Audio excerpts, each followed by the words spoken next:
கர்த்தருடைய வார்த்தை சங்கீத புஸ்தகத்தில் 23வது சங்கீதம் 5வது வசனத்தை வாசிக்க கேட்போம். என் சத்துருக்களுக்கு முன்பாக நீர் எனக்கு ஒரு பந்தியை ஆயத்தப்படுத்தி என் தலையை எண்ணெயால் அபிஷேகம் பண்ணுகிறீர், என் பாத்திரம் நிரம்பி வழிகிறது.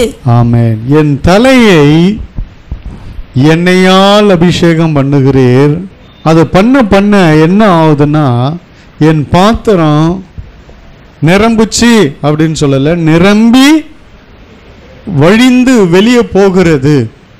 வழிந்து போகிற அளவுக்கு வழிந்தோடுகிற ஒரு அனுபவத்துக்குள்ள என் தலையின் மேல இருக்கிற அபிஷேகம் கிரியை செய்கிறது. அல்லேலூயா. கர்த்தர் நிறைய பேரை வேதத்தில் பார்க்கிறோம் அபிஷேகம் பண்ணுகிறான். பழைய ஏற்பாட்டில் அபிஷேக தைலம் செய்யப்பட்டு அது குப்பியிலேயோ கொம்புலேயோ அடைக்கப்பட்டு அந்த தைலம் ஊற்றப்பட்டு கர்த்தர் யாரை சொல்லுகிறாரோ கர்த்தர் காண்பிக்கிற நபரை தான் சுட்டி காட்டுவார். எவ்வளவு அபிஷேகம் பண்ண, எவ்வளவு அபிஷேகம் பண்ண, எவ்வளவு அபிஷேகம் பண்ண. கர்த்தர் யாரை சுட்டி காட்டுகிறாரோ, யாரை சொல்லுகிறாரோ அவர்கள் மேல இந்த தைலத்தை உருவாக்கப்பட்ட தைலத்தை யாத்ராகமத்தில் வாசிக்கிற அந்த தைலம் எப்படி உருவாக்கப்பட்டு நிறைய இடத்துல போட்டுரும். அந்த தைலத்தை உருவாக்கி அதை கொம்புல வைத்தோ இல்லை குப்பியில வைத்தோ அதை யார் கர்த்தர் காண்பிக்கிறாரோ அவர்கள் மேல் ஊற்றப்படுவது அபிஷேகம். அவர்களை கர்த்தருக்காக அந்த அபிஷேகம் முதல்ல யாருக்கு அப்படின்னு முதல்ல புரிஞ்சுங்க. அந்த அபிஷேகம் வைக்கிறாங்க ஒருத்தர் மேலனா அவர் கர்த்தருக்கு முழுமையாய் பயன்பட வேண்டும். அல்லேலூயா. அதுக்காக தான் அபிஷேகம் பண்றது. எலியா கிட்ட சொல்றாரு, எலிசாவின் மேல அபிஷேகத்தை பண்ணு, அவனை உன் ஸ்தானத்துல அபிஷேகம் பண்ணு, உனக்கு அடுத்தது அவனை நான் பயன்படுத்துவேன் என்று. அல்லேலூயா. இப்படி ஆரோன் மேல அபிஷேகத்தை வையி, நான் அவனை பயன்படுத்தணுன்றார். ஏன்னா எல்லாமே எதுக்கு ஒரு மனுஷனுக்கு அபிஷேகம் கொடுக்கிறார், உனக்கும் எனக்கும் எதற்கு அபிஷேகம் பண்ணுகிறார், எதற்கு கொடுக்கிறார் என்றால் கர்த்தருக்கு பிரயோஜனம் உள்ள பாத்திரமா இருக்கும்படி. தாவீதை குறித்து கூட சொல்றாரு 1 சாமுவேல் 16:3, ஈசாயை பலி விருந்துக்கு அழைப்பாயாக, அப்பொழுது நீ செய்ய வேண்டியதை நான் உனக்கு அறிவிப்பேன், நான் உனக்கு சொல்லுகிறவனை எனக்காக அபிஷேகம் பண்ணுவாயாக என்றார். தாவீதை குறித்து சொல்றாரு, எனக்காக. அப்ப அபிஷேகத்தை வாங்கி வச்சுக்கின்னு கர்த்தருக்கு ஒரு பிரயோஜனம் இல்லாம சும்மா இங்க வந்து கையை தட்டி 4 வார்த்தையை பேசிட்டு போறதுக்கு அபிஷேகம் கொடுக்கல. ஆமென் சொல்லுங்க. அல்லேலூயா. உனக்கு அபிஷேகம் வேணும், என்னை நிரப்புன்ற இந்த பொண்ணு கூட எனக்கு அபிஷேகமே வரலன்ற அபிஷேகத்தை வாங்கி வச்சு என்ன பண்ண போற? என்ன பண்ணணும்? கர்த்தருக்கு பிரயோஜனம் உள்ள பாத்திரமா இருக்கணும், கர்த்தருக்கு பயன்படணும். சும்மா அபிஷேகத்தை வாங்கி வச்சுக்கின்னு சும்மா உக்காந்துக்கின்னு 4 பேருக்கு காண்பிக்கிறது இல்லை. 4 பேருக்கு பிரயோஜனம் உள்ள பாத்திரம். கர்த்தர் சொல்றாரு, அவன் அபிஷேகம் பண்ணி எனக்காக. ஒருத்தர் மேல் அபிஷேகம் பண்ணுகிறார் என்றால் அவர்கள் கர்த்தருக்கு ஏதாகிலும் செய்யும்படி ஒரு பிரயோஜனம் உள்ள பாத்திரமா இருக்கும்படி தான் அபிஷேகத்தை கொடுக்கிறார். முதல்ல அது தெரிஞ்சுங்க. அல்லேலூயா. கர்த்தருக்கு ஸ்தோத்திரம். அடுத்து நம்ம வாசிக்கிறோம், அந்த அபிஷேகம் எவ்வளவாய் தாவீதை உயர்த்தினது என்று நம்ம பார்த்தோம். எந்த அளவுக்கு அந்த மனுஷனை அது உயர்த்தினது. அதே நேரத்தில் அந்த அபிஷேகம் பாதுகாக்கிறது, உயர்த்துகிறது, ஆசீர்வதிக்கிறது. ஒரு சில வசனங்களை நான் சொல்லி செய்திக்குள்ளாய் போகிறேன். 1 சாமுவேல் 2:10 வாசிங்க. தாம் அபிஷேகம் அதான் இதுல இருந்து தான் வரணும் நம்மளுக்கு, இதுதான் வேணும். தாம் அபிஷேகம் பண்ணினவன் கொம்பை உயர பண்ணுவார் என்று அவன் கொம்பை உயர்த்துவார். தாம் யார் அபிஷேகம் பண்றாரோ அவங்க கொம்பு உயர்ந்திருக்கும். அல்லேலூயா. அபிஷேகத்தை குறித்து நான் மேலோட்டமா நிறைய சொன்னேன், மறுபடியும் சொல்லிட்டு நான் செய்திக்குள்ள போகிறேன். அபிஷேகம் பண்ணினவனின் கொம்பு உயரப்படும். அபிஷேகம் புதிய ஏற்பாட்டில் ஆவியானவர் தான் கொடுக்கிறார். ஆவியானவர் நிரப்பார். இயேசு சொல்லி ஆவியானவர் அனுப்பி, அந்த தைலம் என்னன்னா ஆவியானவர் தான். பழைய ஏற்பாட்டில் செஞ்சு தைலத்தை ஊற்றும் போது ஆவியானவர் இறங்கி வர்றார். புதிய ஏற்பாட்டில் ஆவியானவரே நேராக இறங்கி வந்துடுறார். அல்லேலூயா. கர்த்தருடைய பரிசுத்த நாமத்துக்கு மகிமை உண்டாகட்டும். அந்த தைலம் யாருன்னா ஆவியானவர். பழைய ஏற்பாட்டில் தைலம் செய்யப்பட்டது பல பொருட்கள் போட்டு. ஆனால் புதிய ஏற்பாட்டில் ஆவியானவரே நறுமண தைலமாய் நம்மை வந்து நிரப்புகிறார். அல்லேலூயா. கர்த்தருக்கு ஸ்தோத்திரம் உண்டாகட்டும். அபிஷேகம் பண்ணினவனின் கொம்பு உயரும். சங்கீதம் 28:8 சொல்லுகிறது, அபிஷேகம் பெற்றவனுக்கு அரணான அடைக்கலமா இருக்கிறார். அதை மட்டும் வாசி. தாம் அபிஷேகம் பண்ணினவனுக்கு அரணான அடைக்கலம் ஆவார். அரணான அடைக்கலம். அபிஷேகம் பண்ணப்பட்டவங்களை குறித்து நான் பேசிட்டு இருக்கிறேன். உன்னை குறித்து பேசி கொண்டிருக்கிறேன். உன் மேல கர்த்தருடைய அபிஷேகம் இருக்கிறது. இன்னும் ஆமேன்னு வரல? ஆமேன்னு சொல்லணும் டக்குன்னு. உங்க மேல அபிஷேகம் பண்ணப்பட்டிருக்கு. அபிஷேகம் பண்ணினவனின் கொம்பு ஒரு நாள் உயரும். உன் கொம்பு ஒரு நாள் உயரும். அது மட்டுமல்ல, அபிஷேகம் பெற்றவனுக்கு அரணான அடைக்கலமா இருக்கிறார் கர்த்தர். உனக்கு அவரே அரணா இருப்பார். அடுத்து இன்னொன்னு சொல்லுகிறது, சங்கீதம் 132:17 வாசிங்க.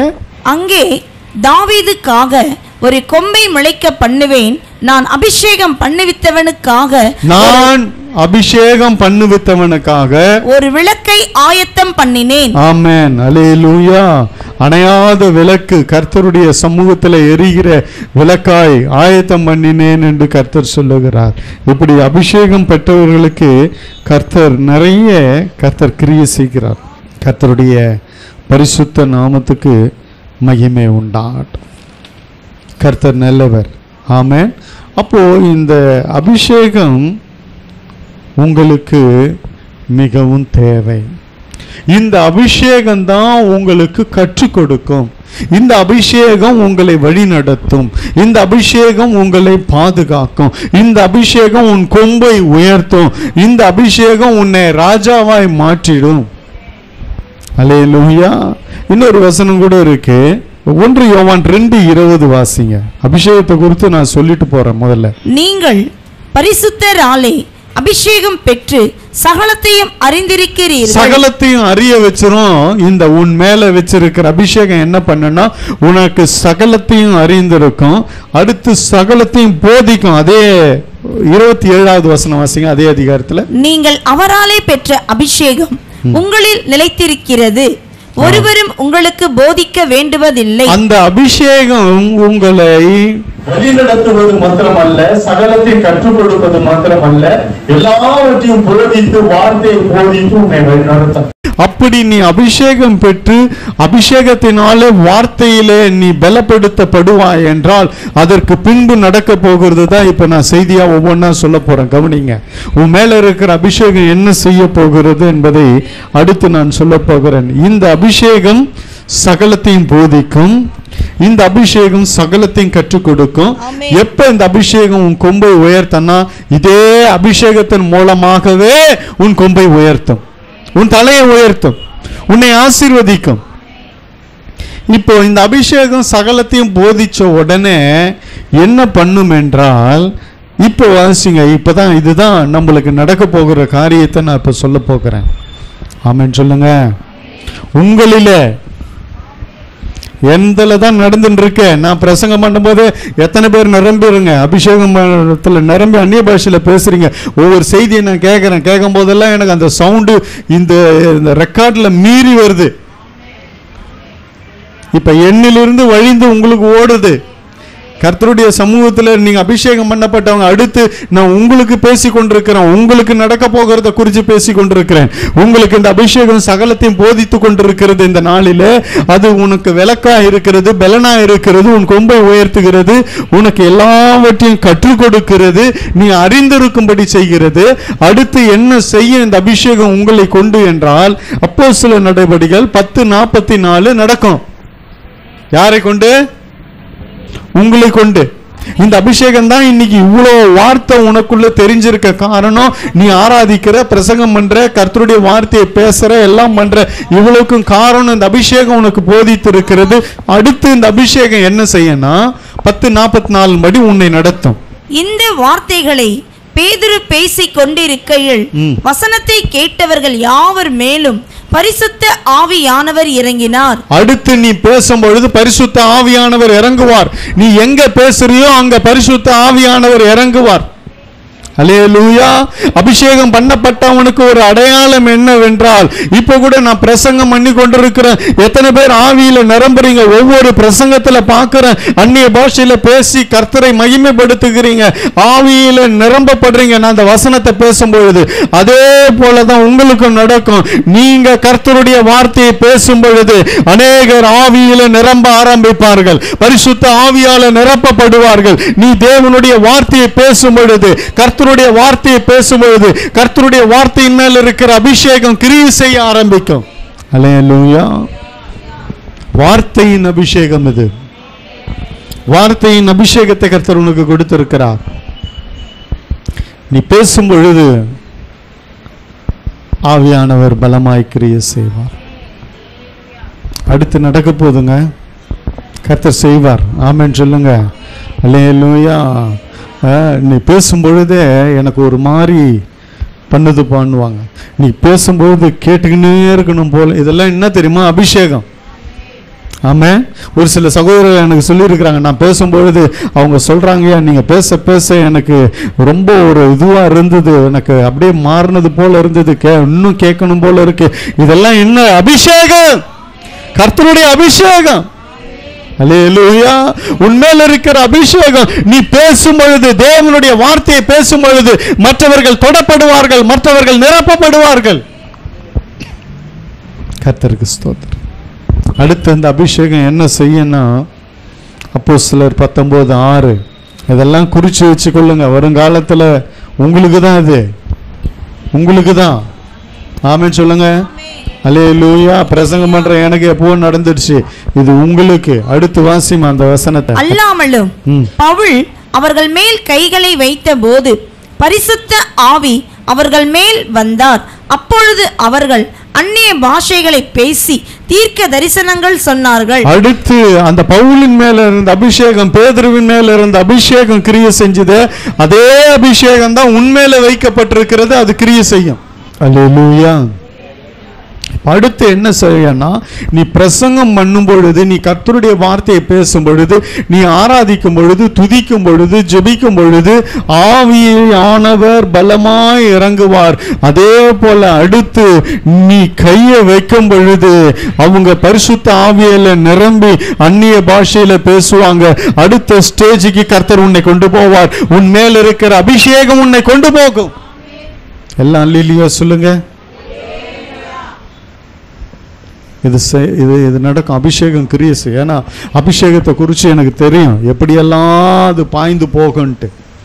அடுத்து உங்களை கொண்டு செய்ய போகிறது என்னன்னா, உன் மூலமாக மற்றவர்கள் நிரப்பப்படுவார்கள், உன் மூலமாக மற்றவர்கள் தொடப்படுவார்கள், உன் மூலமாக மற்றவர்களுக்கு வியாதியிலிருந்து சுகம், உன் மூலமாக மற்றவர்களுக்கு பிசாசிலிருந்து பிடியிலிருந்து விடுதலை, உன் மூலமாக மற்றவர்களுக்கு ஆறுதல், உன் மூலமாக மற்றவர்கள் தேற்றப்படுவார்கள், உன் மூலமாக மற்றவர்கள் காயம் கட்டப்படுவார்கள், உன் மூலமாக உன் வாயிலிருந்து புறப்படுகிற வார்த்தை அநேகரை ஆற்றி தேற்றும். அப்பேற்பட்ட ஒரு அபிஷேகத்தை தான் கர்த்தர் வைத்திருக்கிறார். இந்த அபிஷேகம் செய்ய என்ன செய்யனா, நீ பேசும் பொழுதே ஆவியில நிரம்புவார்கள், நீ பேசும் பொழுதே வியாதிகள் சுகமடையும், நீ பேசும் பொழுதே பிசாசுகள் ஓடும், நீ பேசும் பொழுது அந்நிய பாஷையில அவங்க பேசுவாங்க, நீ பேசுனதில்ல, அவங்க எதிராளிக பேசுவாங்க, உன்னோடு கூட இருக்கிறவங்க தேவ பிள்ளைய. இந்த அபிஷேகம் இதை தான் செய்யும். உன்மேல வைக்கப்பட்ட அபிஷேகம், அது உன்மேல் வைக்கப்பட்ட அபிஷேகத்தை வெளியரங்கமாக்குகிற நாட்கள். என் அபிஷேகம் என்ன செய்யும் என்பதை நான் காண்பிப்பேன் என்று கர்த்தர் சொல்லுகிறார். என் அபிஷேகம் என்ன செய்ய போகிறது என்பதை உனக்கு வெளிப்படுத்த போகிறேன். அதை உன் கண்களே பார்க்கும். அல்லேலூயா. கர்த்தருடைய பரிசுத்த நாமத்துக்கு மகிமை உண்டா. அபிஷேகம் கிரியை செய்யுங்க. அபிஷேகம் கிரியை செய்யும். நீ இருக்கிற இடத்துல வெளியே எங்க போனாலும் சரி, நீ பேசும் பொழுது ஆவியானவர் பலமாய் கிரியை செய்வார். ஆவியானவர் கிரியை செய்வார். ஒரு வசனத்திற்கு வாசிங்க, யாத்திராகமம் 29:7. அபிஷேக தைலத்தையும் எடுத்து அவன் தலையின் மேல் வார்த்து அவனை அபிஷேகம் செய்வாயாக. ஆமென். ஒரு ஆரோன் ஆசாரியன் அபிஷேகம் பண்ணப்படுகிறான். அவன் தான் ஆசாரியன். மற்றவங்களை லேவி கோத்திரத்தை மற்ற ஆசாரியர்களை நடத்தும்படி பிரதான ஆசாரியனாய் அபிஷேகம் பண்ணப்பட்டிருக்கான். இன்னொரு 2-3 வசனத்தை சொல்றேன் ஒரு சாட்சியோட. லேவியாகமம் 10:7 வாசிங்க. நீங்கள் சாகாதபடிக்கு ஆசரிப்பு கூடார வாசலில் இருந்து புறப்படாதிருங்கள், கர்த்தருடைய அபிஷேக தைலம் உங்கள் மேல் இருக்கிறதே என்றான். உங்கள் மேல் இருக்கிறது ஆசாரியர்களை குறித்து சொல்லப்பட்டிருக்கிறது. இன்னொன்னு லேவியாகமம் 21:10 வாசிங்க. தன் சகோதரருக்குள்ளே பிரதான ஆசாரியனாக தன் சிரசில் அபிஷேகம் வார்க்கப்பட்டவனும். தன் சிரசில் அபிஷேகம் வார்க்கப்பட்டவனும். நான் எதுக்கு ஒரு 2-3 வசனத்தை சொல்றேன்னா, கொஞ்சம் என் மேல கவனிங்க. இங்க இருக்கிற அத்தனை பேர் மேலேயும் கர்த்தருடைய அபிஷேகம் இருக்கிறது. ஆமென் சொல்லுங்க. அல்லேலூயா. உன் மேல கர்த்தர் ஒரு அபிஷேகத்தை வைத்திருக்கிறார். கர்த்தருக்கு ஸ்தோத்திரம். அபிஷேகம் இல்லாம எதுவும் செய்ய முடியாது என்பதற்கு ஒரு உதாரணம், நடந்த உண்மையான ஒரு சாட்சியை உங்களுக்கு சொல்ல போறேன். கவனிங்க, தவறா எடுத்துக்கொள்ளாதீங்க. இது நடந்த ஒரு சாட்சி. அபிஷேகம் இருந்தாதான் செய்ய முடியும். ஏற்கனவே வாசிக்கிறோம், பவுலின் கரத்தினால பலத்த காரியங்களை செய்தபடியால சுத்தி இருக்கிறவங்க எல்லாம் பார்த்து பிசாசு துரத்தணும்னு முற்படுறாங்க. பவுலின் ஆராதிக்கிற இயேசுவின் நாமத்திலன்னு அந்த பிசாசு சொல்லுது, பவுலியும் தெரியும் இயேசுவையும் தெரியும், நீ யாருன்னு கேட்குது. ஏன்னா அபிஷேகம் இல்லாம ஒன்றும் பண்ண முடியாது. அல்லேலூயா. ஒரு ஆசாரியன் மேல கர்த்தர் ஒரு அபிஷேகத்தை வைக்கிறார், அது வேற அபிஷேகம். உங்க மேல வைக்கிறார், அது ஒரு அபிஷேகம். இப்படி அபிஷேகத்துல பல தரப்பட்டது. என் வேலையை நீங்க செய்ய முடியாது. அல்லேலூயா. உங்க வேலையை நான் செஞ்சிருவேன். ஆமென் சொல்லுங்க. அதுக்கு தான் ஆசாரியனாய் கர்த்தர் அபிஷேகம் பண்ணி வைக்கிறார். அல்லேலூயா. உங்களை போல நான் ஒரு சில காரியங்கள் எல்லாம் எதுவும் இறங்கி செய்ய முடியாது. ஆனா கவனிங்க, அதுக்குதான் பிரதான ஆசிரியர். எல்லாத்துலயும் நான் இறங்கி வர முடியாது. எனக்குன்னு ஒரு ஸ்தானத்தை கர்த்தர் வைத்திருக்கிறார். அல்லேலூயா. கர்த்தருடைய பரிசுத்தன் அபிஷேகத்தை குறித்து நான் சொல்றேன். கர்த்தருக்கு ஸ்தோத்திரம். ஆனா அதே நேரத்தில் உங்க மேலே அபிஷேகம் இருக்கு. உங்களை கொண்டும் கிரியை செய்வார், எல்லாம் நடத்துவார். நாட்கள் வரும்பொழுது உங்களை பிரித்தெடுத்து ஊழியம் செய்யும்படி வைப்பார். அது ஊழியத்தின் மேல வைக்கிற அபிஷேகம், கர்த்தருடைய பணிவிடை செய்கிற அபிஷேகம். அது வேற. நான் சொல்றதுக்கு கொஞ்சம் பொறுமையா என்னோடு கூட வாங்க. கர்த்தர் உங்களை நடத்துவார். இப்படி ஆசாரியன் இன்னொரு வசனம் கூட இருக்கு. லேவியாகமம் 21:12 ஒரு ஆசாரியன் மேல இருக்கிற காரியத்தை சொல்லி, தேவனின் அபிஷேக தைலம் என்னும், தேவனின் அபிஷேக தைலம் என்னும் கிரீடம் அவன் மேல் இருக்கிறதே, நான் கர்த்தர். நான் கர்த்தர். நீங்கெல்லாம் சொல்லும் போது கொஞ்சம் பயம் வரணும் உங்களுக்குள்ள, ஆழமா புரிஞ்சுக்கணும். நான் கர்த்தர் என்று சொல்லும் பொழுது அங்க கர்த்தர் பகிரங்கமா இடைப்படுகிறார்னு அர்த்தம். நான் கர்த்தர். அபிஷேக தைலம் என்னும் கிரீடம் அந்த ஆசாரியன் மேல வைக்கப்பட்டிருக்கிறது. சாதாரணமா ஒரு சிலர் நினைக்கிறாங்க, டக்குன்னு இன்னைக்கு உடனே என்ன பண்றாங்க, கொஞ்ச நாள் எப்படி இருக்கிறாங்க, கர்த்தர் நடத்துறாங்க, உடனே சபையை பிரிச்சு உடைச்சு எடுத்துன்னு போய் நடத்துறாங்க. ஆனா அது நடக்காது. கர்த்தர் அழைக்காம, கர்த்தர் அபிஷேகம் பண்ணாம அது செயல்படுத்த முடியாது. அது மங்கி போயிடும் அந்த ஊழியம். அந்த மாதிரி எத்தனையோ ஊழியத்தை நான் பார்த்துருக்கிறேன். தனியா குரூப் சேர்றது, தனியா கேங்க் சேர்றது, தனியா பிரித்து கொண்டு போவது, இதெல்லாம் என்னைக்குமே நிக்காது. அது அந்த அபிஷேகம் வேற. அல்லேலூயா. ஒரு ஆசாரியனுக்கு உண்டான அபிஷேகம் வேற. ஒரு வயதான தம்பதி ஊழியம் செய்து கொண்டிருந்தாங்க, சபையை நடத்தி கொண்டிருந்தாங்க. அந்த வயதான ஆசாரியன் ஊழியக்காரன் பயங்கரமாய் நெருக்கப்பட்டு அவங்களுடைய மனைவி அந்த அளவுக்கு அபிஷேகம் பண்ணப்படலை. ஆனாலும் பின்னாடி இருந்து அவங்க ஆட்டி விற்கிறதை நிறைய விசுவாசிகள் முகம் சுளிக்க ஆரம்பித்தாங்க. என்ன நீ பிரசங்கம் பண்ற, இப்படின்னா இப்படி பேசுற, அப்படி பேசுற, இது இப்படி பேசக்கூடாது, இப்படி நடத்தணும், அப்படி நடத்தணும் அப்படின்னு சொல்லி ரொம்ப மதிப்பு மரியாதை. ஏன்னா அபிஷேகத்தை குறித்து நான் சொல்றேன், கொஞ்சம் கவனிங்க. ரொம்ப ஏளனம் பண்ணி விசுவாசிகள் மத்தியில் அவரை தரக்குறைவாய் நடத்தி அவர் என்ன பண்ணிட்டாரு, இது உண்மையா நடந்த ஒரு காரியத்தை நான் சொல்லுகிறேன். ரொம்ப மனம் உடைக்கப்பட்டு விசுவாசிகள் மத்தியிலெல்லாம் அவங்களுடைய மனைவியை அவமானப்படுத்தி, நீ இப்படி பேசக்கூடாது, அப்படி பேசணும், இப்படி பேசணும்னு சொல்லி இந்த மாதிரிலாம் பண்ணி ரொம்ப அவருக்கு மரியாதை இல்லாமல் பண்ணி, ஒரு ஆசாரியனா ஒரு மரியாதை கொடுத்து வைக்கணும், ஆசாரியனுக்கு விரோதமாக எழும்பக்கூடாது. ஆனால் சொந்த மனைவியே எழும்பி நீ என்னத்த பிரசங்கம் பண்ணுற அப்படி இப்படின்னு சொல்லி ஒரு ஒரு கனவீனப்படுத்தின உடனே அவர் ரொம்ப உள்ளம் உடைக்கப்பட்டு தலைமை போதகத்தில் போய், ஐயா நான் இனி ஊழியம் செய்ய போவதில்லை, நான் சபையை விட்டுறேன், என்னால் முடியல அப்படின்னோடனே அவர் சொன்னார், நான் வரேன் உன் சபைக்கு அப்படின்னார். அப்புறமா அவர் சபைக்கு வர முடியல. அதுக்கப்புறம் 2 பேரையும் வரவழைத்து அந்த 2 பேரையும் பார்த்து, அம்மா நான் ஊழியத்தை உங்கள் வீட்டுக்காரர்கிட்டேருந்து எடுத்து உங்கள்கிட்ட கொடுக்குறேன், இனி நீ தான் பிரசங்கம் பண்ணணும், நீ தான் காணிக்கை வாங்கணும், தசம் வாங்கணும், நீ தான் பிசாசை துரத்தணும், எல்லாம் பண்ணணும், நீ தான் பிரசங்கம், 1 மாதம் பொறுத்து என்னை பாருங்க. மோசே மட்டமா செய்ய முடியும், மோசே கொண்டு தான் நான் கர்த்தர் பேசுவார், என்னை கொண்டும் கர்த்தர் பேசுவார்னு சொல்லி துணிகரமாய் மீரியாம் இறங்கின பொழுது என்ன நடந்தது? மறுவாரம் பிரசங்கம் பண்ண இந்த அம்மா நின்னாங்க. ஆவியானவர் இருந்தா தானே பிரசங்கம் பண்ண முடியும். ஒரே வார்த்தைய எப்படி வரும்? வார்த்தை பேச தெரியல, பேச முடியல. ஜனங்கள்லாம் கேலியும் கிண்டலுமா ஆயிப்போச்சு. ஒரு பிசாசு துரத்தும்படி ஒரு பிசாசு நிக்குது. இவர் கம்முன்னு போய் உக்காண்டார். தலைமை போதகர் என்ன சொன்னாரோ அதுதான் கேட்க முடியும். நீதாம்மா 1 மாசத்துக்கு சபைக்கு எல்லாம் நீ தானே பண்ண, நீ தானே சொன்ன, நீயே நடத்துன்னு சொல்லி அவர் ஓரம் உட்காந்து. ஒரு பிசாசு ஆடின்னு இருக்குது. கையை வச்சவனு அந்த பிசாசு இந்த அம்மா ஆட, இதை பார்த்து சபையை ஆட. நான் சொல்றது புரியுது? அபிஷேகத்தை குறித்து சொல்லிட்டு இருக்கிறேன்.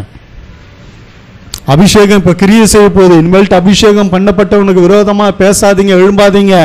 ஏன்னா எப்போ கர்த்தர் இறங்கிட்டாரோ, அபிஷேகத்தை குறித்து சொல்லிட்டாரோ, இனிமேல் ரொம்ப ஜாக்கிரதையா இருங்க. அபிஷேகம் பண்ணப்பட்டவனுக்கு விரோதமா வாயை திறந்தீங்கன்னா மாட்டிடுவீங்க. ஒன்றும் இல்லை, ஒரு தசம பாகம் என்பது எவ்வளவு பயங்கரமானது தெரியுமா உங்களுக்கு? அவனுடைய சத்தியம் தெரியுமா? ஒரு தசம பாகம் வாங்கும் பொழுது அவனுடைய வேர்வை, ரத்தம், அவனுடைய உழைப்பு அத்தனையும் பரிசுத்தமாக்கி அதை ஆசீர்வதிப்பது. அப்படி இல்லை, இவன் மேல் அபிஷேகம் இல்லை, இவன் வாங்கி சரியான ஒரு இது பண்ணலன்னா அவனுக்குள்ள என்னென்ன இருக்கோ அத்தனையும் இவனுக்குள்ள வந்துடும். நான் சொல்றது விளங்குன்னு நீங்க நினைக்கிறேன். ஒரு தசம பாகத்தை கூட வாங்க முடியாது, ஒரு காணிக்கையை கூட வாங்க முடியாது. பரிசுத்தப்படுத்தணும், இல்லைன்னா அத்தனை பழிய இவன் மேல வந்துடும், ஒரு ஆசாரியின் மேல வந்துடும். இவ்வளவும் இருக்குது. சும்மா சாதாரண விஷயம் இல்லை. ஊழியத்துல நான் நிக்கிறது சாதாரண விஷயம் இல்லை. அபிஷேகம் இல்லாம ஊழியம் செய்ய முடியாது. அதை தெரியாம அந்த அம்மா, வயசான அம்மா என்ன பண்ணிடுச்சு, ரொம்ப வாய்க்கு வந்தபடியெல்லாம் பேசி கடைசியில் அதை விட்டவுன்னு அதுக்கப்புறம் தலைமை போதவர்கிட்ட காலில் விழுந்த, ஐயா நான் பண்ணது தப்பு தான், அதுக்குன்னு ஒரு அபிஷேகம் இருக்கு, அந்த அபிஷேகம் இல்லாம என்னால் பிரசங்கம் பண்ண முடியாது, பிசாசு துரத்த முடியாது, ஒரு காணிக்கு தசமபாகம் வாங்கிட்டு படுத்தபடிக்கே ஆகிப்போச்சு. கால் 2 விழுந்து போச்சு. தசமபாகம் வாங்கின அன்னைக்கு சாயங்காலமே நடக்க முடியல. ஏன்னா நிறைய சத்தியம் நிறைய பேருக்கு தெரியுதில்ல. நான் உள்ள ஆழத்திலிருந்து எடுத்து வசனத்தோட ஆதாரத்தோட சொல்ல முடியும். நான் மேலோட்டமாக சொல்றேன், கவனிங்க. ஏன் இதுக்கு முன்னாடியே உங்களுக்கு சொல்றேன்னா, உங்களை பயன்படுத்தும் பொழுது நீங்க ஜாக்கிரதையா இருக்கணும், பெருமையில விழுந்துடக்கூடாது. ஐயா மாத்திரம் பேசாரு, நான் கூட பேசுவேன், ஐயா மூலமா அற்புதம் நடக்குது, நான் கூட அற்புதம், என்ன எத்தனை பிசாசு ஓடிச்சு தெரியுமா, எத்தனை வியாதி சுகமாச்சு தெரியுமா, சொன்ன அன்னைக்கே போச்சு. செய்ய போறார் கர்த்தர், உன்னை கொண்டு பலமாய் கிரியை செய்ய போகிறார். ஆமென் சொல்லுங்க. அல்லேலூயா. ஆனா ஒரு ஆசாரியன் என்ற முறையில ஆசாரியத்துவன் மேல வைக்கப்பட்ட அபிஷேகம் வேற. அல்லேலூயா. கர்த்தருடைய பரிசுத்த நாமத்துக்கு மகிமை உண்டாகும். யாத்திராகமம் 29:29. ஏன்னா பிரதிஷ்டை பண்ணப்பட்டவர்கள் ஆலயத்துக்கென்று பிரதிஷ்டை பண்ணப்பட்டவர்கள். தேவனுடைய வார்த்தையை பரிசுத்தப்படுத்தும்படி, பலி செலுத்தும்படி அந்த பலியை ஆசாரியன் கையை வச்சு அவன் பாவம், அவனுடைய சாபம், அவனுடைய காரியங்களை எல்லாம் இவன் ஏற்றுக்கொண்டு இவன் பலி செலுத்தி ரத்தத்தை தெளிச்சு அவங்களுக்கு பாவ நிவர்த்தி செய்கிறான். பழைய ஏற்பாட்டில் பார்க்கிறோம். அதே போலதான் உங்களுடைய எல்லா காரியத்துக்கும் ஒரு ஆசாரியன் தேவ சமூகத்தில் நிற்கிறான். உங்களுக்கு விடுதலையை பெற்றுக் கொடுக்கிறார்கள், உங்களுக்கு சுகத்தை பெற்றுக் கொடுக்கிறார்கள், உங்களுக்கு சூழ்நிலையை மாற்றும்படி கர்த்தரிடத்திலிருந்து தயவை பெற்றுக் கொடுக்கிறார்கள். உங்களுடைய எல்லா காரியங்களுக்கும் பிசாசுனுடைய தந்திரங்களுக்கெல்லாம் விலக்கி உங்களை பாதுகாக்கும்படி ஒரு ஆசாரியன் நின்று ஜெபிப்பதால தான் கர்த்தர் இறங்கி கிரியை செய்கிறார். அல்லேலூயா. வாசிங்க 29. ஆரோனின் பரிசுத்த வஸ்திரங்கள் அவனுக்கு பின் அவனுடைய குமாரரை சேரும். அவர்கள் அவைகளை உடுத்திக் கொண்டு அபிஷேகம் பண்ணப்பட்டு பிரதிஷ்டையாக்கப்படுவார்கள். பிரதிஷ்டை பண்ணப்பட்டவர்கள். அல்லேலூயா. அபிஷேகம் பண்ணப்பட்டவர்கள். ஆமென் சொல்லுங்க. அல்லேலூயா. இன்னொரு வசனம் கூட 30 வாசிங்க. ஆரோனும் அவன் குமாரரும் எனக்கு ஆசாரிய ஊழியம் செய்யும்படிக்கு நீ அவர்களை அபிஷேகம் பண்ணி ஆசாரிய ஊழியம் செய்யும்படி. ஆசாரியத்துவ ஊழியத்துக்குன்னு ஒரு அபிஷேகம் இருக்கு. அந்த அபிஷேகத்தை கனவீனப்படுத்த கூடாது. கர்த்தர் அதுக்கு தான் அபிஷேகம் பண்ணி நிக்க வச்சிருக்கிறாரு. அல்லேலூயா. அது யாரா இருந்தாலும் கர்த்தர் விடமாட்டார். அந்த அபிஷேகத்தை கனவீனப்படுத்தும் பொழுது, அந்த ஊழியத்தை கனவீனப்படுத்தும் பொழுது கர்த்தர் இறங்கி கிரியை செய்கிறார். மோசே கர்த்தரோடு நிற்கிறவன், ஆசாரிய ஊழியத்தை அவனும் செய்தவன் தான். அவன் சொல்லும் பொழுது சொல்லுகிறான், ஆண்டவரே தெரியாம பேசிட்டாங்க, மன்னிங்க. ஒரு மன்னிப்பை கேட்டு அவங்களுக்கு பெற்றுக் கொடுக்கிறான். காரணம் என்னவென்றால், இவர் சொல்ற மோசையை கொண்டு தான் பேசுவார் கர்த்தர், என்னை கொண்டும் பேசுவாரு, என்னை கொண்டு அற்புதம் செய்வாரு என்று சொன்ன பொழுது உடனே எங்கேயோ பேசினதை எங்கேயோ இருந்த கர்த்தர் கேட்டுட்டார். அல்லேலூயா. அபிஷேகம் பண்ணப்பட்டவனுக்கு விரோதமா எழும்புனா கொஞ்சம் கஷ்டம். கர்த்தருக்கு ஸ்தோத்திரம். ஆமென் சொல்லுங்க. அல்லேலூயா. ஏனென்றால் அபிஷேகம் எல்லார் மேலேயும் இருக்கு. நான் கூட கவனிங்க, தவறு நடக்கும்போது கண்டிப்பேன், எல்லாம் பண்ணுவேன். அதே நேரத்தில் ரொம்ப ஜாக்கிரதையாக இருப்பேன் உங்களை குறித்து. ஏன்னா உங்கள் மேலேயும் ஒரு அபிஷேகம் இருக்கு. நானும் அதை குறித்து பயப்படுறேன். ஆமென் சொல்லுங்க. ஏன்னா எல்லார் மேலேயும் கர்த்தர் அபிஷேகத்தை வைத்திருக்கிறார். உங்கள் எல்லார் மேலேயும் அபிஷேகம் இருக்கு. உங்களை குறித்து நான் எங்கேயும் போய் தவறாக திருச்சி பேச முடியாது, உங்களை குறித்து குற்றம் சொல்ல முடியாது. நான் நேரடியாக கண்டிக்கிறது வேற, தவறு நடக்கும்போது கண்டிக்கிறது அது வேற. ஒரு ஆசாரியம் அதை செய்யணும். செய்யாம துட்டை பார்த்துக்கின்னு ஐயோ இவங்களை கண்டிச்சா இவங்களை திட்டினா ஓயிடுவாங்களே, வர காணிக்க தசமபாகம் வராம போயிடுமோ அப்படின்னு சொல்லி பாலிஷ் பண்ணான்னா அவன் போச்சு, அவன் அபிஷேகம் போயிடும். அது வேற. ஆனா உங்களை குறித்தும் நான் பயப்படுறேன். ஏன்னா உங்க மேலேயும் கர்த்தர் அபிஷேகத்தை வைத்திருக்கிறார். ஆமென் சொல்லுங்க. அல்லேலூயா. உங்க மேலேயும் அபிஷேகம் இருக்கு, எங்க மேலேயும் அபிஷேகம் இருக்கு. நாங்களும் ஊழியம் செய்கிறோம். எங்க மேல இன்னும் விசேஷித்த ஒரு அபிஷேகத்தை வச்சு உங்களை நடத்தும்படி, உங்களை நடத்துகிற அபிஷேகத்தை கர்த்தர் கொடுத்திருக்கிறார். அல்லேலூயா. என்னுடைய பாணி என்னன்னா, ஆண்டவர் சொன்னது போல, ஆண்டவர் சொல்றாரு நிறைய அற்புதம் அடையாளம்லாம் செஞ்சாரு. ஆனா என்னை காட்டிலும் நீங்கள் இதை காட்டிலும் இன்னும் என்னை காட்டிலும் பெரிய காரியங்களை செய்வீர்கள் என்று சொன்னார். அதே போல தான் நான் நினைக்கிறேன், என் ஜனங்க என்னை காட்டிலும் இன்னும் பலமாக அவங்க கிரியை செய்யணும், அவங்க மூலயமா நீங்கள் தான் நான் எதிர்பார்க்குறேன். அல்லேலூயா. ஆண்டவரே அதானே சொன்னார், யாரையும் தட்டி மட்டம் தட்டி உட்கார வைக்கல. நீ பேசக்கூட உட்கார், ஜபலாம் நீ பண்ணக்கூடாது உட்கார், அதெல்லாம் நாங்கள் தான், நீ எதுவும் வந்தியா வார்த்தையை கேட்டியா போய் நேரு, அப்படிலாம் கிடையாது. என்னை விட நீங்க அதிகமா செய்யணும்னு நான் எதிர்பார்க்கிறேன் ஆண்டவரை போல. கர்த்தருடைய பரிசுத்த நாமத்துக்கு மகிமை உண்டாகட்டும். அபிஷேகம் பலமாய் கிரியை செய். ஒருவேளை அந்த அபிஷேகத்தை எழுந்திருக்கலாம், ஆனா மறுபடியும் அது வந்துடும். ஆமென் சொல்லுங்க. அல்லேலூயா. மறுபடியும் அது வரும், மறுபடியும் அது கிரியை செய்யும். ஒரு தடவை வச்சது தான். முக்கியமான ஒரு சத்தியத்தை சொல்லி முடிக்கிறேன். அநேகர் இங்கே என்ன நினைக்கிறோன்னா, நான் தவறிட்டனோ, பின்வாங்கி போயிட்டனோ, கர்த்தருக்கு பிரியமில்லாமல் இருக்கிறனோ, சபைக்கு ஒழுங்காக வர்றதில்ல, சரியாக ஜெபம் பண்ணுறதில்ல, சரியாக இது பண்ணுற, அதெல்லாம் அது ஒரு பக்கம் காரணம் இருந்தாலும் அதெல்லாம் ஒதுக்கிடுங்க. அதை விட அபிஷேகம் அதெல்லாம் பார்க்கல. நல்லா கவனிச்சுக்கோங்க. ஒரு சிலர் என் மேலே அபிஷேகம் இல்லைன்னா அப்போ என் மேலே ஏதோ குற்றம் இருக்குது, அதனால தான் என்னை நிரப்பலை போல இருக்குது. என் மேலே பிரியம் இல்லை, அதனால தான் நிரப்பலை போல இருக்கு. இல்லை இன்னும் நான் ஏதோ பரிசுத்தம் ஆகணும், அதனால தான் என்னை நிரப்பலை போல இருக்கு. இல்லை இன்னும் நான் ஏதாவது சரியாக வேண்டிய காரியம் இருக்கும் போல இருக்கு, அதனால தான் என்னை கர்த்தர் நிரப்பலை போல இருக்கு, அபிஷேகத்தில் நிரப்பலை போல இருக்கு அப்படின்னு நம்மளுக்குள்ளவே நம்ம நினச்சிக்கிறோம். அதெல்லாம் ஒரு காரணமும் கிடையாது. நல்லா கொஞ்சம் கவனிங்க. எவ்வளோ பெரிய தவறு செஞ்சவனையும் கர்த்தர் மறுபடியும் எடுத்து பயன்படுத்துகிறார். வேதத்தில் நிறைய இடத்துல பார்த்துக்கிறோம். சிம்சோனை குறித்து ஒரே ஒரு வசனத்தை நான் சொல்லுகிறேன். நியாயாதிபதிகள் 16வது அதிகாரத்தில் 19 வசனங்க. அவள் அவனை தன் மடியிலே நித்திரை செய்ய பண்ணி ஒருவனை அழைத்து அவன் தலை மயிரின் 7 ஜடைகளையும் சிறைப்பித்து அவனை சிறுமைப்படுத்த தொடங்கினாள். தலை மேல வைக்கப்பட்ட அபிஷேகம், அவன் தலையின் மேல ஒரு அபிஷேகம் இருந்தது, அந்த அபிஷேகத்தை எடுக்கும்படி சிறைக்க பண்ணினான். அந்த அபிஷேகம் போய்விட்டது. 20வது வசனம் சொல்லுகிறது, கர்த்தர் தன்னை விட்டு விலகினதை அறியாமல் எப்போதும் போல உதறி போட்டு வெளியே போவேன் என்றான். ஆமென். போய் மாட்டிட்டான், அபிஷேகத்தை இழந்துட்டான், இழக்க அவனே அனுமதி கொடுத்துட்டான். அதை விட்டுருங்க.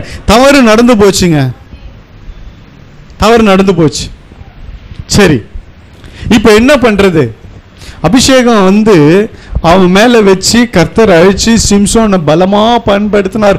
ஆவியானவர் இறங்குவார், அத்தனை பெலிஸ்தீனர்களை கொண்டு போடுவான், இஸ்ரவேலுக்கு ஒரு பெரிய ரட்சகனா இருந்தான். நல்ல கவனிங்க. இப்போ நம்மளுடைய உள்ளான எண்ணம், இன்னைக்கும் பிசாசு இன்னைக்கும் கிரியை செய்கிற ஒரு காரியம் என்ன தெரியுமா? நீ ஒரு குற்றவாளி, நீ ஒரு தவறு செஞ்சவன், நீ அப்படி நடந்துட்ட, நீ இப்படி நடந்துட்ட, நீ எனக்கு பிரியம் இல்லை, உன் பரிசுத்தத்தை இழந்துட்ட, சாட்சியை இழந்துட்ட, நீ சரியில்லை, அது சரியில்லை, இது சரியில்லை, இப்படியே நமக்குள்ள ஒரு குற்ற உணர்வை ஏற்படுத்தி அவரிடத்துல நெருங்க முடியாதபடி தடுக்கிறவன். முதல் தடவை தரையை சிறைச்சிட்டானுங்க, சரி. ஆனா வசனம் சொல்லுகிறது 22ல, அவன் தலை மயிர் சிறைக்கப்பட்ட பின்பு திரும்பவும் முளைக்க தொடங்கிற்று. திரும்பவும், இதான் கிருபை. அந்த திரும்பவும் இடத்துல என் பைபிள்ல என்ன தெரியுமா போட்டிருக்கேன்? கிருபைன்னு போட்டிருக்கேன். திரும்பவும் என்ற இடத்துல கிருபை, மறுபடியும் கிருபை வரும், மறுபடியும் அபிஷேகம் பண்ணுவார், மறுபடியும் உன்னை எடுத்து பயன்படுத்துவார். அல்லேலூயா, அல்லேலூயா. தவறு நடந்து போச்சுங்க. அவன் அபிஷேகத்தை இழந்துட்டான், அவன் தலைமயிர் சிறைக்கப்பட்டு விட்டது. இப்பொழுது தலைமுடி மறுபடியும் முளைக்கிறது. சத்ருவுக்கு தெரியல, அவன் தலையின் மேல ஒரு அபிஷேகம் இருக்கிறது, அவன் சிரசில ஒரு வல்லமை இருக்கிறது, அவன் சிரசில தான் பல பராக்கிரமசாலியின் பட்டயம் இருக்கிறது, பலரை வீழ்த்தக்கூடிய அபிஷேகம் அவன் சிரசின் மேல் இருக்கிறது என்பது தெரியல. அந்த முடி மறுபடியும் முளைக்க தொடங்குகிறது, மறுபடியும் அந்த அபிஷேகம் உன் மேல வைக்கப்படும், மறுபடியும் அந்த அபிஷேகம் தொடரும் உன் மேல. சத்துரு நினைச்சிட்டான், அபிஷேகத்தை எடுத்துட்டா உன்னை ஒண்ணு இல்லாம பண்ணிடலாம், ஒண்ணு இல்லாம பண்ணிருப்பான், உடைச்சு வச்சிருப்பான், நொறுக்கி வச்சிருப்பான், உன் கிட்ட இருந்து எல்லாம் பிடுங்கி வச்சிருப்பான். ஆனா அபிஷேகம் விடாது. நீ சரியாயிட்டேன்னா உடனே அது மறுபடியும் முளைக்க தொடங்கும், மறுபடியும் அது வளர தொடங்கும். அந்த பலன் வளர்ந்த உடனே தான் அவன் இந்த ஒரு விசை எனக்கு இறங்கும் என்று சொன்ன பொழுது கர்த்தருடைய ஆவியானவர் பலமாய் இறங்கினார். அவன் உயிரோடு இருந்த காட்டிலும் மரிக்கும் பொழுது அவன் பலமான காரியங்களை செய்தார். அல்லேலூயா, அல்லேலூயா. நீ மரிப்பதற்குள்ள பலத்த காரியங்களை செய்யும்படி, அநேக 1000 சத்துருக்களை வீழ்த்தும்படி மறுபடியும் உன் அபிஷேகம் முளைக்கும், மறுபடியும் உன் அபிஷேகம் வளரும். கர்த்தர் கொடுப்பார். ஆமென் சொல்லுங்க. மறுபடியும் கர்த்தர் கொடுப்பார், மறுபடியும் உன்னை எடுத்து கர்த்தர் பயன்படுத்துவார். முன்னை காட்டிலும் பல மடங்கு கர்த்தர் எடுத்து பயன்படுத்து. யாருக்கும் தெரியல.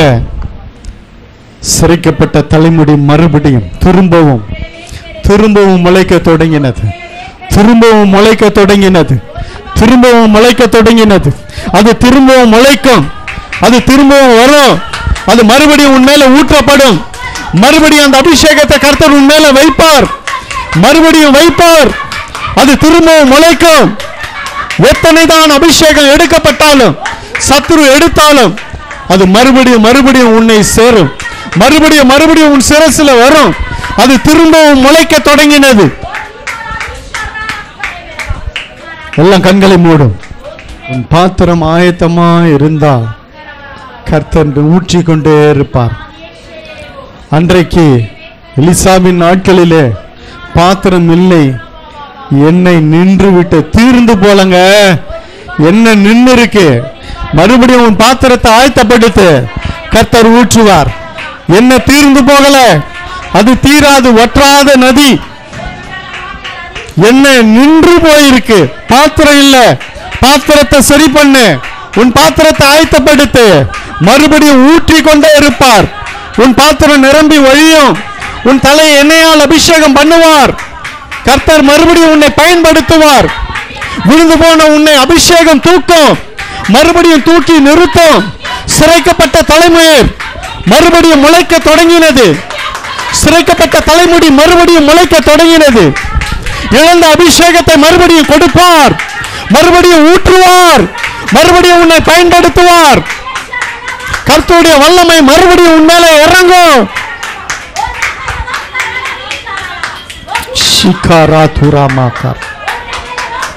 குற்ற உணர்வை தூக்கி எறி, உலக காரியங்களை தூக்கி எறி. சிரைக்கப்பட்டது